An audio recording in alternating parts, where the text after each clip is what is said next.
네, 오늘은 고린도후서 2장 14절에서 15절을 중심으로 전도에 대한 오해라는 제목으로 함께 말씀을 나누도록 하겠습니다. 오늘의 주제는 전도인데요. 전도에 대해서도 우리가 분명히 오해하는 부분들이 있습니다. 이 오해를 하나씩 풀면서 우리가 오늘 바른 신앙을 함께 세워나가도록 하겠습니다. 자, 얼마 전 제가 수요 예배에서 제가 대학생 시절에 캠퍼스에 앉아 있으면 정말 많은 사람들이 저를 전도하려고 왔다고 제가 일화를 말씀드린 적이 있습니다. 제가 예수를 안 믿게 생겼거나 혹은 가장 착하게 생겨서 자신들의 말을 들어줄 것 같아서 저에게 온 것 같은데요. 전자라고 생각하세요? 후자라고 생각하세요? 중요하지 않습니다. 자, 그런데 최근에 이렇게 대학 캠퍼스 내에서 전도를 하다 보면 보통 전도자들이 이 전도지를 나눠주면서 전도를 하잖아요. 자, 그런데 그 전도지를 나눠주기 전에 상대방이 먼저 카드를 꺼낸다고 합니다. 그게 어떤 카드인가 보면 바로 이 카드입니다. 네, 일명 전도 거부 카드라고 불리는 이 전도 카드를 먼저 주는 거예요. 화면에 잘 보이실지는 모르겠는데 왼쪽 맨 위에를 보시면 전도 거부 카드라고 명시가 되어 있고요. 가운데는 노땡스라고 써 있습니다. 그리고 이 노땡스 밑에 글씨를 보시면 저에겐 당신의 전도가 필요하지 않습니다. 이렇게 써 있습니다. 충격적이죠? 네. 이 카드는요, 서울대, 연세대, 카이스트 등 흔히 명문대라고 불려지는 대학교 학생들이 줄을 이루어서 만든 프리싱커스라는 모임에서 만든 전도 거부 카드라고 합니다. 자, 왜 이런 카드가 생겨나게 된 것일까요? 그들이 말하는 우선 첫 번째 이유는요, 너무 귀찮게 해서 만들었다는 거예요. 혼자 책을 읽거나 공부를 하고 있으면 여지없이 찾아와서 전도를 하는데 그 시간을 방해하기 때문에 이 전도 카드를 만들었다고 합니다. 자, 그리고 또 다른 이유로는 크리스천들이 자기들만 옳다고 하면서 권위적으로 나오니까 또 일방적으로 당신은 죄인이라고 죽으면 지옥에 갈 거라고 몰아붙이면서 예수를 믿으라고 강요하니까 이게 싫어서 이런 전도 거부 카드를 만들게 되었다는 것이죠. 자, 그리고 마지막으로 그들이 정말 제일 너무나도 싫어하는 것, 갑자기 전도 카드를 내밀면서 자기 할 말만 쭉 하더니 영접 기도를 시키는 거예요. 이게 너무 부담스럽고 싫어서 전도 카드를 만들게 되었습니다. 즉, 전도 거부 카드는 이런 기독교의 전도 방식에 대한 거부감을 표현한 것입니다. 자, 이제 이것은요, 전도를 당하는 사람의 입장이에요. 내가 왜 전도를 당하는 것을 거부하는가? 자, 그런 반대로 우리 크리스찬들은 왜 이토록 전도를 하려고 하는가? 전도하는 사람도 분명히 바쁜 사람이잖아요. 그 사람들 시간을 내서 전도하는 것인데, 그런데 왜 그토록 전도를 하려 하는 것인가? 우리는요, 바로 예수 그리스도의 복음이, 성경 말씀이 진리라고 믿기 때문에 우리는 전도를 하는 줄로 믿습니다. 자, 인간은 하나님 안에 있을 때 가장 행복한 존재이고, 예수님을 구원자로 믿지 않으면 결국 심판받을 그러한 존재이기 때문에 우리는 그냥 복음을 전하는 것이 아니라 절박한 마음으로 그들을 위하여서 복음을 전하는 줄로 믿습니다. 자, 여러분, 복음을 전한다는 것은요, 너무나도 중요한 일이죠. 이와 더불어 예수님이 인간의 인생에 있어서 아주 중요한 진리를 우리에게 분명하게 말씀하셨습니다. 요한복음 14장 6절 말씀. 예수께서 이르시되 내가 곧 길이요 진리요 생명이니 나로 말미암지 않고는 아버지께로 올 자가 없느니라. 예수님은요, 우리에게 분명히 선언하셨다는 거예요. 내가 길이다. 여러분, 인간의 인생에서 가장 중요한 길은요, 하나님 아버지께로 가는 길임을 믿으시기를 소망합니다. 그분이 우리를 창조하셨고, 우리는 인간을 창조하신 그분의 뜻대로 살아갈 때 가장 행복한 존재이기 때문에 그 길로 나아가만 하는 것입니다. 인간의 인생은 여러분 생각보다 짧아요. 이 짧은 인생을 소모적으로 낭비하지 않고 살아가려면 분명한 삶의 방향과 그 목적이 우리 가운데 있어야 하는데, 때문에 우리에게 필요한 것은 바로 성경이고, 이 성경을 가르쳐주는 올바른 방향과 분명한 목적의 길이 예수를 따르는 것이라고 우리에게 말씀하고 있습니다. 자, 그래서 예수님은 내가 길이요라고 선포하신 동시에 변하지 않는 진리임을 우리에게 선포하셨습니다. 자, 우리나라는요, 이제 5년에 한 번씩 인구주택 총조사라는 것을 합니다. 이때 인구조사와 동시에 사람들이 종교를 가지고 있느냐, 또 어떤 종교를 믿고 있느냐, 이것을 조사하는데 다른 나라도 마찬가지예요. 다 이와 비슷한 것을 합니다. 자, 그래서 200여 나라의 국민들에게 종교가 있는지를 확인해 본 결과 무려 84%의 사람들이 종교를 가지고 있다고 대답을 하였습니다. 이 말은 무엇인가? 인간은요, 뭔가 믿도록 살아가도록 지음을 받았다는 거예요. 인간의 양심이 신을 찾게 되었끔 되어 있다는 것입니다. 자, 그런데 모든 사람이 가진 믿음과 신념이 다 옳은 것은 아니라는데 문제가 발생하죠. 극단적일 수도 있지만 가끔 이런 사례가 TV에서 보도되기도 합니다. 병에 걸린 자녀를 병원에 못 가게 하고 기도로만 치유하겠다는 부모, 이미 죽은 가족을 집에 둔 채로 다시 부활할 것이라는 믿음으로 방치하는 가족들. 잘못된 신앙과 믿음이 얼마나 사람을 망가뜨리는지 우리에게 단편적으로 보여주는 예이기도 합니다. 자, 수많은 사람들이 뭔가를 믿고 있지만 진정한 믿음의 내용인 진리는 오직 하나일 수밖에 없고, 그렇기 때문에 우리 그리스도인들은요, 잘못된 신념이나 생각에 대해서 배타성을 가질 수밖에 없습니다. 믿고 있는 게 다르면 당연히 여러분 남과 다를 수밖에 없는 것이죠. 성경은 예수님만이 우리가 믿어야 할 유일한 진리라고 말씀을 했습니다. 우리 기독교가 다른 종교와 다르게 가지는 진리, 배타성이 과연 뭘까요? 오직 예수만이 생명이다라는 것입니다. 한번 죽은 것은 사람에게 정한 것이요, 그 후에는 심판이 있으리라.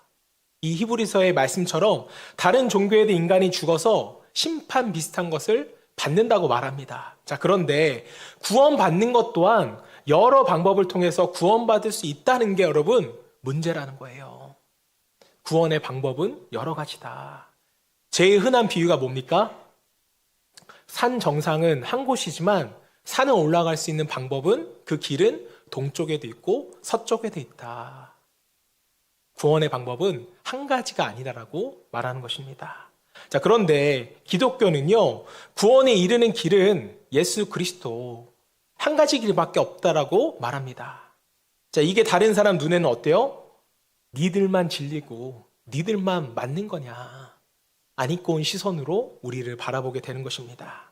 자, 그런데 이것은 우리가 절대 양보할 수 없는 진리잖아요. 사도행전 4장 12절, 다른 이로서는 구원을 받을 수 없나니 천하 사람 중에 구원을 받을 만한 다른 이름을 우리에게 주신 일이 없음이라. 여러분, 우리가 그토록 이 복음을 간절하게 전하는 이유가 이 말씀 한 구절에 여러분 다 들어있어요.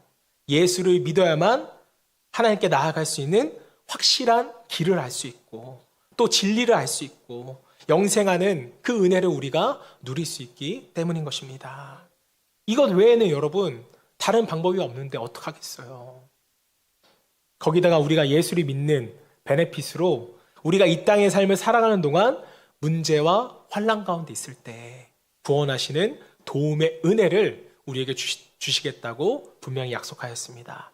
요한복음 14장 13절 14절, 너희가 내 이름으로 무엇을 구하든지 내가 행하리니 이는 아버지로 하여금 아들로 말미암아 영광을 받으시게 하려 함이라. 내 이름으로 무엇든지 내게 구하면 내가 행하리라. 오직 유일하게 예수 그리스도만이 금생과 내생의 문제를 해결할 수 있다고 우리에게 말씀합니다.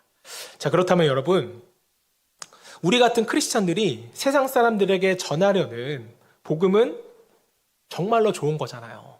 믿으십니까? 정말로 좋은 것입니다.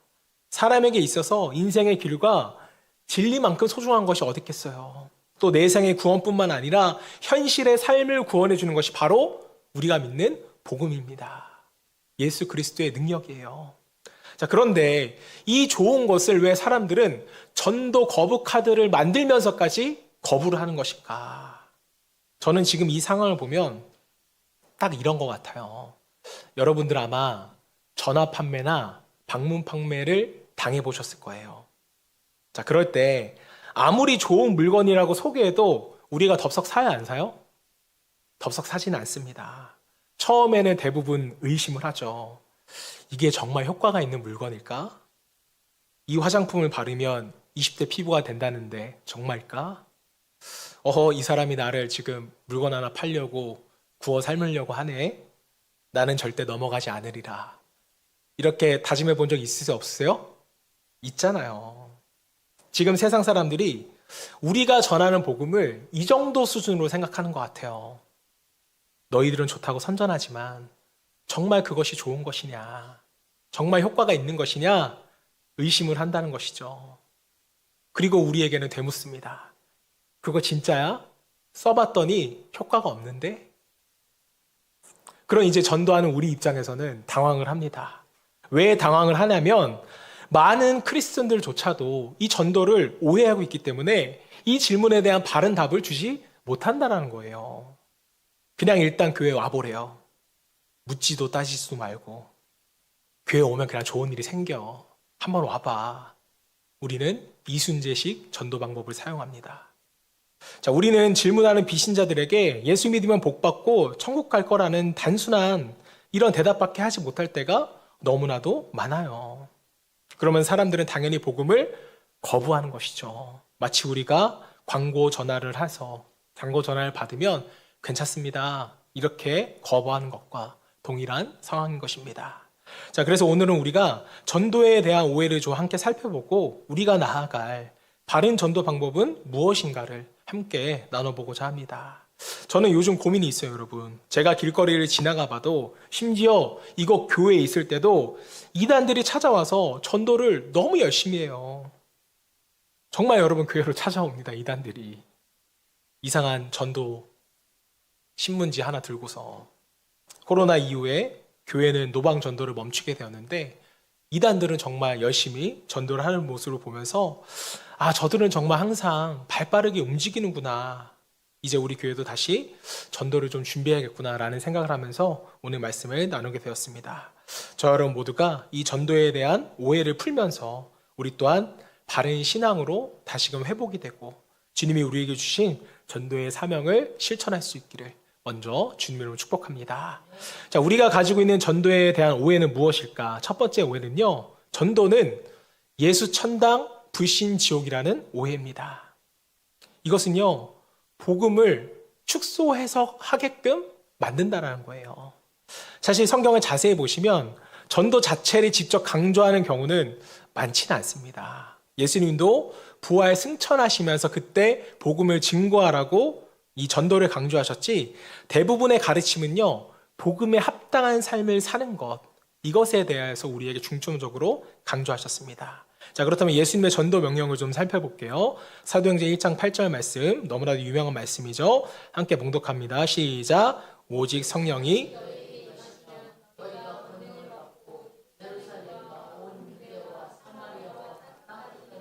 내 증인이 되리라 하시니라. 또 마태복음 28장 19절 함께 봉독합니다. 그러므로 너희는 가서 모든 민족을 제자로 삼아 아버지와 아들과 성령의 이름으로 세례를 베풀고.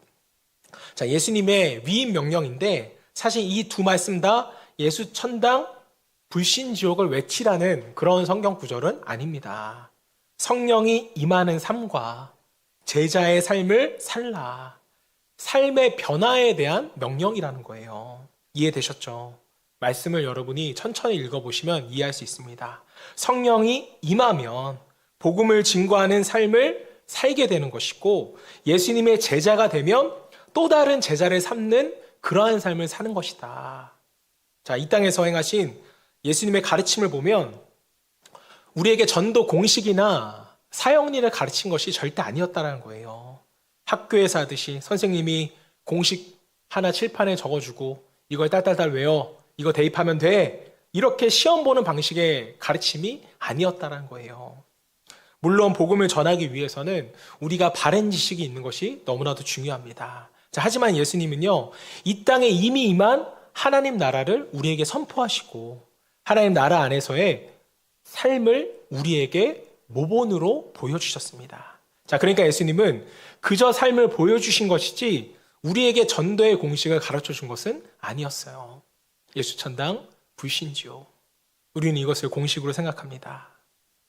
자, 여러분, 예수천당 불신지옥이라고 외치는 전도는요, 자칫 잘못하면 현실을 도피하는 식의 전도, 내세의 복락을 강조해서 그저 현실의 불안을 해소하는 정도의 복음으로 전락할 위험이 굉장히 큰 전도의 방식입니다. 전도는 그저 죽어서 가는 천국, 죽어서 구원받는 것을 알리라는 것이 아니죠. 이 땅의 삶을 살아가는 동안 하나님 나라 안에서 우리가 복된 삶을 누리고 그 행복한 삶으로 사람을 초대하는 것이 전도의 목적이라는 것입니다. 다시 말하면 죽어서 천국 가게 하는 것이 전도의 목적이 아니라는 거예요. 우리는 죽기 전에 믿어서 받는 구원을 부끄러운 구원이라고 말합니다. 자, 그러니까 본래의 구원은 죽어서 구원받는 것이 아니라 삶이 구원받는 거예요. 우리의 일상이 구원받는 것이 합당한 구원입니다. 예수천당 불신지옥이라는 전도 방식도 전도에 대한 한 부분, 또 지식이기도 하지만 이 두 단어, 예수천당 불신지옥이라고 이것을 다 생각해버리면 우리는 복음을 축소시키는 그러한 실수를 범하게 됩니다. 자, 그의 삶도 구원받을 수 있도록, 그리고 그의 영혼도 구원받을 수 있도록 복음을 증거하는 저와 여러분이 되시기를 주님을 축복합니다. 자, 한 발 더 나아가서 우리가 갖는 전도에 대한 오해 두 번째는요, 때를 얻든지 못 얻든지 전파하랍니다. 때보다, 상황보다는 여러분, 나의 삶이 먼저라는 것을 여러분이 기억했으면 좋겠어요. 자, 좀 전에 말씀드린 것처럼 우리는 말씀을 전파하라는 것을 그저 예수천당 불신지옥을 전하라는 것으로 축소 해석하는 경향이 굉장히 많아요. 자, 그래서 때를 얻든지 못 얻든지 외치는 일을 게을리하지 말라고 권면하는 것으로 우리가 말씀을 오해하는 경우가 많습니다. 자, 디모데후서 4장 2절 말씀 함께 볼게요. 너는 말씀을 전파하라. 때를 얻든지 못 얻든지 항상 힘쓰라. 범사의 오래 참음과 가르침으로 경책하며 경계하며 권하라. 자, 여기서 말씀을 전파하라고 한 것은 때를 얻든지 못 얻든지 기계적으로 복음을 외치는 일과는 여러분 거리가 굉장히 먼다는 것을 기억해 주세요. 자, 디모데후서 4장의 말씀을 이해하기 위해서는 우리가 먼저 디모데후서 3장의 좀 배경을 알면 좋은데, 자, 사도 바울은요, 디모데후서 3장에서 이 말세 시대의 악한 생각과 행동을 하는 자들에게 너희가 진리의 말씀을 가르쳐서 하나님의 뜻에 합당하고 올바른 삶을 살라고 강조를 하게 됩니다. 자, 그러니까 말씀을 전파한다는 것은요, 올바른 삶을 살도록 바른 길을 가르쳐 주라는 거예요. 그럼 우리가 이렇게 본래의 뜻대로 말씀을 전하려면 무엇이 가장 먼저 전제가 되어야 할까? 당연히 전하는 내가 먼저 말씀대로 살고자 하는 그러한 노력이 있고 또 올바른 삶을 사는 이러한 모습을 보여야지만 우리는 전도가 가능하다는 것입니다. 여러분, 이것은요, 물건을 파는 경우도 마찬가지예요. 내가 좋다는 확신이 있을 때 이 물건을 우리가 자신 있게 설명할 수 있는 것이지, 나도 이 물건에 대한 효과를 모르고 또 확신도 없는데 물건을 팔 수는 없는 것입니다. 말씀을 전하는 일, 복음을 전하는 일에서 중요한 전제는요, 내가 그 말씀이 복음이 정말 좋다는 것을 분명히 경험한 증인이 되어야 한다는 것입니다. 자, 그렇기 때문에 때를 얻든지 못 얻든지라는 이 말씀을 전하는 것은요, 우리가 먼저 말씀대로 올바로 사는 그리스도인이 되어서 그렇게 살지 못하는 이들을 훈계하고 또 바른 길로 가도록 쉬지 말고 가르칠 것에 대한 의무를 이야기하고 있다는 거예요. 전도에 대한 상황을 설명하는 말씀이 아닌 것입니다.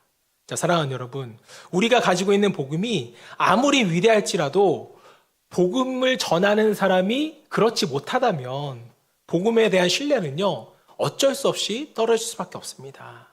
자, 위대한 설교자인 마틴 로이드 존스 목사님은요, 설교와 목사에 대한 관계를 설명할 때 이렇게 말을 했습니다. 메시지 이즈 메신저. 우리말로 해석하면 설교는 설교자다라는 의미인데요. 여러분 한번 생각해 보세요. 오늘 여러분들 앞에서 말씀을 전하는 제가 어제 저기 토요일 날 구리 엘마트 앞에서 다른 사람하고 욕을 하면서 싸우는 모습을 여러분이 봤다고 생각을 해보십시오. 그리고 오늘 제가 와서 설교를 하는데 여러분, 이웃을 사랑하는 것이 하나님의 뜻입니다 라고 제가 말씀을 전했다면 여러분 속으로 뭐라고 생각하실 거예요? 제가 맞춰볼게요. 너나? 네, 바로 그렇게 말할 것입니다. 너나 잘하세요라고 여러분 속으로 생각하지 않겠어요? 복음을 전하는 우리의 삶이 복음과 같지 않다면 세상 사람들에게 나올 말은 너나 잘하세요 라는 말과 별반 다르지 않을 것입니다. 복음과 일치된 삶으로 복음을 전할 때 능력 있게 복음을 전하게 되는 줄로 우리가 믿습니다. 저 여러분 모두가 위대한 복음을 능력 있게 전할 수 있기를 주님을 축복합니다. 자, 마지막으로 우리가 갖는 전도에 대한 오해 세 번째는요, 강권하라입니다. 강권하라. 우리는 그냥 강권하는 것이 아니라 사랑이라는 분명한 이유와 근거로 강권하셔야 돼요. 누가복음 14장 23절, 주인이 종에게 이르되 길과 산울타리로 가로 나가서 사람을 강권하여 데려다가 내 집을 채우라. 자, 강권하여 데려다가 라는 말을 좀 과격하게 표현하면 어떻게 표현할 수 있을까요? 팔모가지를 좀 비틀어서라도 데려와라. 이러한 의미가 될 수 있겠죠. 자, 그런데 왜 우리는 이렇게 강제로라도 하나님 베푸신 구원의 잔치에 그들을 끌고 와야만 하는 것일까? 왜 여러분 우리는 억지스럽게 이들을 끌고 와야 할 이유가 있을까요? 그것이 바로 사랑이라는 것입니다. 사랑으로 우리는 그들을 억지로라도 끌고 와야 된다는 거예요. 왜 그럴까요? 고린도 후서 5장 14절 말씀입니다. 그리스도의 사랑이 우리를 강권하시는도다. 하나님의 사랑이, 그리스도의 사랑이 우리를 강권하셨기 때문에 우리가 이 자리에 있는 거잖아요. 때문에 우리도 사랑이라는 분명한 이유와 근거로 그 믿지 않는 자들을 위해 강건할 필요가 있는 것입니다. 구원이 인간에게 너무 좋은 것이고 가장 중요하고 필요한 것이기에 우리는 강건하지 않을 수가 없습니다. 자, 비유가 좀 그렇지만 여러분, 다단계 금융사기를 보면 피해자가 한 사람이 아니라 일가 친척이 다 걸려있는 이유가 뭐예요? 한 사람이 이게 너무 좋은 거예요. 그래서 나 혼자만 이득을 볼 수 없으니까 사랑하는 모든 사람에게 전합니다. 나의 형제, 친척, 교회 강권사님, 박지사님, 모든 사람에게 추천을 하고 같이 투자를 하죠. 이유가 뭐예요? 사랑하기 때문이었습니다. 나 혼자만 잘 될 수가 없어서. 자, 이처럼 교회에 사람을 강권하여 데려올 경우에는요, 누구든 일단 데려오고 보자는 마음으로 또 실적을 올리려고 의무감에 전도를 해서는 결코 안 된다는 것입니다.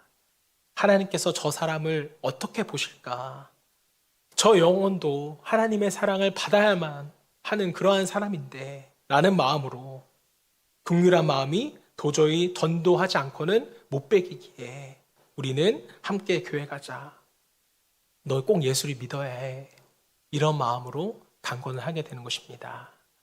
자, 혹 교회에서 또 전도대회나 전도축제를 하기 때문에 이런 식으로 말씀하시는 분들이 있어요. 한 번만 교회 나와줘. 지금 나만 한 명도 못 데리고 왔단 말이야.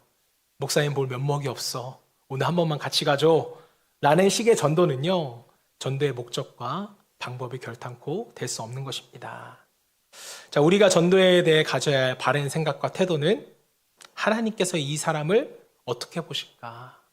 이 영혼을 어떻게 생각하실까? 이라는 마음으로 지속적인 사랑과 관심을 쏟으며 정중하게 초대해야 하는 것입니다. 자, 사랑하는 여러분, 이런 말이 있어요. 진심은 통한다. 성경에 나오는 말씀은 아니지만 2000년 전 예수님의 진심 어린 사랑이 오늘 우리에게까지도 전달된 것처럼 여러분 분명히 진심은 통하게 되어 있습니다. 진심 어린 사랑은 사람을 변화시키게끔 되어 있어요. 여러분의 사랑과 진심으로 믿지 않는 사람들에게 다가가 주의 복음을 전달할 수 있기를 주님으로 축복합니다. 자, 이제 그렇다면 이 시대 가운데 바른 전도 방법은, 알맞은 전도 방법은 무엇인가? 이것을 여러분 우리가 고민해 보지 않을 수가 없는데요. 자, 이 시대에 적합한 전도 방법, 아니 예수님이 유일하게 알려주셨던 전도의 방법에 대해서 한 가지만 좀 말씀을 나누겠습니다. 자, 여러분, 이 시대는요, 분명히 복음을 거부하는 시대예요. 왜 그런가 살펴보면 복음이 신뢰성을 잃어버렸기 때문입니다. 자, 사실 복음이 신뢰성을 잃어버린 게 아니라 크리스천들이, 교회가 복음에 대한 신뢰를 잃어버리게 만든 것이죠. 입으로는 우리가 다르다고 말하지만 똑같거나 오히려 세상 사람들보다 더한 모습 때문에 사람들이 더 이상 복음을 신뢰하지 않는 것입니다. 자, 때문에 이러한 시대 가운데 복음을 전한다는 것은 정말 예수님이 증거될 뿐만이 아니라 우리의 삶이 증거되어야 돼요. 우리의 삶이 예수 믿는 삶으로서 증거가 되어야 하는 것입니다. 자, 여러분, 전화 판매자나 방문 판매자가 성과를 올리려면 간증자가 필요합니다. 무슨 말씀인지 아세요, 여러분? 진짜 써본 사람의 간증이야말로 여러분 가장 정말 확실한 무기거든요. 아무리 판매자가 옆에서 아이고 이거 미백에 좋아요, 이 화장품 쓰시면 주름에 얼굴이 쫙 펴집니다 라고 말해봐야 옆에 있는 아줌마가 이거 봐, 내 여기 팔자주름 펴진 거 봐봐, 보여 안 보여, 이 한마디면 여러분 게임 끝나잖아요. 간증자가 가장 확실한 이 물건의 증인이 되는 것입니다. 자, 여러분, 요즘 사회적으로 문제가 되고 있는 것 중에 하나가 뭔지 아세요? 가짜 댓글, 가짜 상품평입니다. 이러한 불법한 일들이 판에 치이는 이유가 뭘까요? 효과가 있기 때문이죠. 그런데 이러한 상품평은요, 금방 오래가지 못한다는 거예요. 바로 뒤에 진짜 써본 사람이 댓글을 답니다. 내돈내산, 이 제품 속지 마세요, 이렇게 글 쓰면 이 상품은 더 이상 팔리지가 않는 것이죠. 자, 이와 동일한 맥락에서 가짜로 내가 경험해보지 못한 이 복음과 삶을 가짜로 보여주면 당장은 사람들이 교회에 올 수 있지만 거짓된 간증에 실망하고 오히려 실족하는 경우가 더 많았더라는 거예요. 지금까지 한국교회는. 자, 그렇기 때문에 실제로 그런 삶을 살아내는 신앙이 되어야만 진짜로 복음 증거가 또 전도가 되는 줄로 믿습니다. 다시 말하면 여러분 스스로가 간증자가 되어야만 전도가 가능한 시대가 되었다는 것이죠. 프란체스코 설립자인, 이 프란체스코 회의 설립자인 프란체스코는요, 이런 유명한 말을 남겼습니다. 항상 복음을 전하라. 꼭 필요하면 말도 사용하라. 짧은 메시지만 우리 기독교인들이 새겨야 할 중요한 명언이라고 생각합니다. 전도는요, 말로 하는 게 아니라는 거예요. 무엇으로 전도합니까? 우리의 삶으로 전도하는 것이죠. 성도의 변화된 삶은 가장 좋은 전도지다 라는 유명한 말도 있습니다. 말로 증거하는 것보다 내가 먼저 증인된 사람이 될 때 전도가 더욱 빛을 발한다는 뜻입니다. 자, 그래서 전도는 무엇인가 라고 말할 때 저는 이렇게 정의하고 싶어요. 전도는 내 이야기를 하는 것이다. 아니, 목사님, 전도는 예수님의 이야기를 하는 건 아닙니까? 라고 생각할 수도 있지만 나와 관계없는 예수님을 말하는 것은요, 분명 한계가 있다는 거예요. 내가 경험한, 나에게 역사한 예수님을 말해야 능력이 나타나는 것입니다. 이 메시지를 여러분 오해하시면 안 되는 것이, 저는 지금 체험을 강조하는 것이 아니에요. 목회자로서 믿음은 들음에서 나고 말씀에서 난다는 것을 저는 굉장히 강조하는 목회자 중에 한 명입니다. 자, 하지만 우리가 지식적으로 복음을 말할 수 있게 되었다고 할지라도 복음을 들을 사람이 없고 먼저 전도 거부 카드를 내밀어서 먼저 복음을 말할 기회가 없다면 여러분, 우리의 지식이 무슨 소용이 있겠어요? 우리의 삶이 복음이 되어야 그들이 우리에게 말할 기회를 준다고 믿습니다. 제가 예전에 사역할 때였습니다. 보통의 경우에는 아내분이 먼저 전도되어서 오면 그 다음 남편분이 오시는데, 이게 여러분 한국교회 국룰이잖아요. 국제 룰인데, 한 번은 남편이 먼저 교회를 와서 아내가 전도돼서 오는 것을 제가 본 적이 있습니다. 자, 그래서 제가 한번 가족에게 물어봤어요. 아내분은 어떻게 교회에 오시게 됐습니까? 라고 물어봤더니 남편이 교회를 다니더니 달라지더래요. 술도 더 이상 먹지 않고 가족들에게 잘해주고 자녀들하고 따뜻하게 지내는 모습을 보면서 이렇게 변화된 남편이라면 나도 교회를 가봐야겠다라는 생각이 들어서 교회에 와봤다는 것입니다.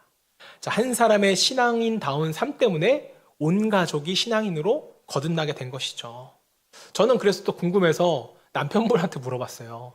남편분은 왜 교회에 오게 되셨습니까? 라고 물어봤더니 본래 본인은요, 청년 때까지 교회를 다니다가 상처를 받아서 한동안 교회를 나오지 않았다고 합니다.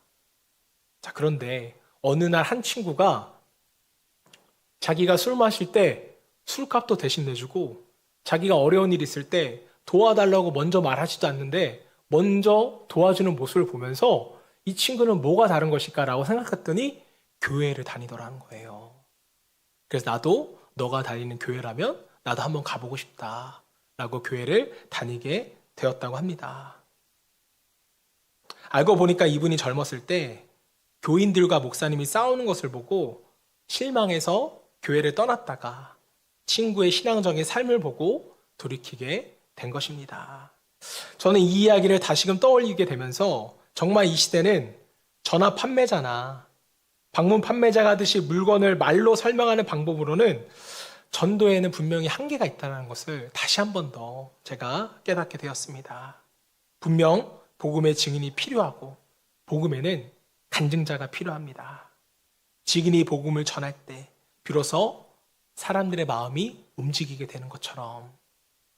자, 마지막입니다. 고린도후서 2장 14절 15절 말씀 한번 읽고 말씀을 마무리하도록 하겠습니다. 오늘 본문 말씀이죠. 함께 항상 한번 읽어볼게요. 시작. 항상 우리를 그리스도 안에서 이기게 하시고 우리로 말미암아 각처에서 그리스도를 아는 냄새를 나타나게 하시는 하나님께 감사하노라.